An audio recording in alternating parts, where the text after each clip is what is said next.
Hyderabad metro takeover ప్రక్రియ చివరి దశకు చేరుకున్న సమయంలో రుణం మంజూరులో జాప్యం చర్చనీయాంశంగా మారింది. కేంద్రం నుంచి నిధుల విడుదల ఎందుకు ఆలస్యం అవుతోంది?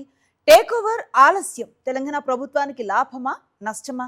రుణానికి కేంద్రం గ్రీన్ సిగ్నల్ ఇవ్వకపోతే ప్రభుత్వం ముందున్న ప్రత్యామ్నాయాలు ఏమిటి? హైదరాబాద్ మెట్రోను రాష్ట్ర ప్రభుత్వం స్వాధీనం చేసుకునే ప్రక్రియలో కీలక అడ్డంకిగా మారింది రుణ మంజూరు అంశం. ఎల్ఎన్టీతో కుదిరిన ఒప్పందం ప్రకారం ఈ నెల 1 నుంచే టేక్ ఓవర్ జరగాల్సి ఉన్నప్పటికీ నిధుల బదిలీ జరగకపోవడంతో ప్రక్రియ నిలిచిపోయింది. Indian railway finance corporation IRFC నుంచి 13,500 కోట్లకు పైగా రుణం పొందేందుకు రాష్ట్ర ప్రభుత్వం అన్ని ప్రక్రియలు పూర్తి చేసినా సాంకేతిక కారణాలతో ఫైల్ ముందుకు సాగలేదు అని తెలుస్తోంది.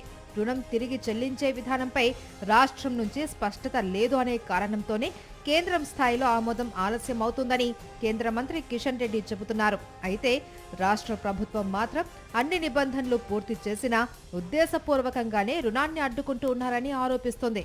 ఈ నేపథ్యంలో కేంద్రంపై రాజకీయ ఒత్తిడి పెంచే వ్యూహాన్ని అధికార పార్టీ అమలు చేస్తోంది. టేక్ ఓవర్ ఆలస్యమవుతున్న కొద్దీ ఒప్పందం ప్రకారం రాష్ట్ర ప్రభుత్వంపై అదనపు ఆర్థిక భారం పడే అవకాశం ఉంది. మరోవైపు మెట్రో ఫేజ్ 2కు కేంద్రం అనుమతులు పొందాలి అంటే ముందుగా ఫేజ్ 1 టేక్ ఓవర్ పూర్తి చేయవలసిన పరిస్థితి నెలకొంది. ఐఆర్ఎఫ్సి రుణం లభిస్తే సుమారు 4% వడ్డీతో నిధులు లభించే అవకాశం ఉండగా ప్రత్యామ్నాయ ఆర్థిక సంస్థలను ఆశ్రయిస్తే అధిక వడ్డీ భారం పడే ప్రమాదం ఉంది. అందుకే ప్రభుత్వం కొంతకాలం కేంద్రం నిర్ణయం కోసం వేచి చూడాలి అనుకుంటున్నట్టు సమాచారం. అప్పుడు అవసరమైతే ఇతర ఫైనాన్స్ సంస్థల నుంచి తక్కువ వడ్డీతో రుణం సమీకరించే అవకాశాలను పరిశీలిస్తుందని సెక్రటేరియట్ వర్గాల ద్వారా అందుతున్న సమాచారం.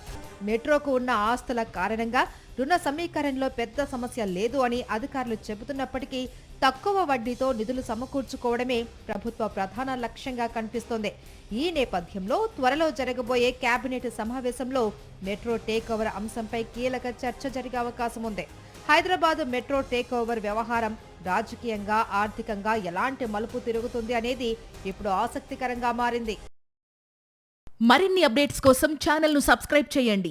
నోటిఫికేషన్స్ కోసం బెల్ ఐకాన్ పై క్లిక్ చేయండి.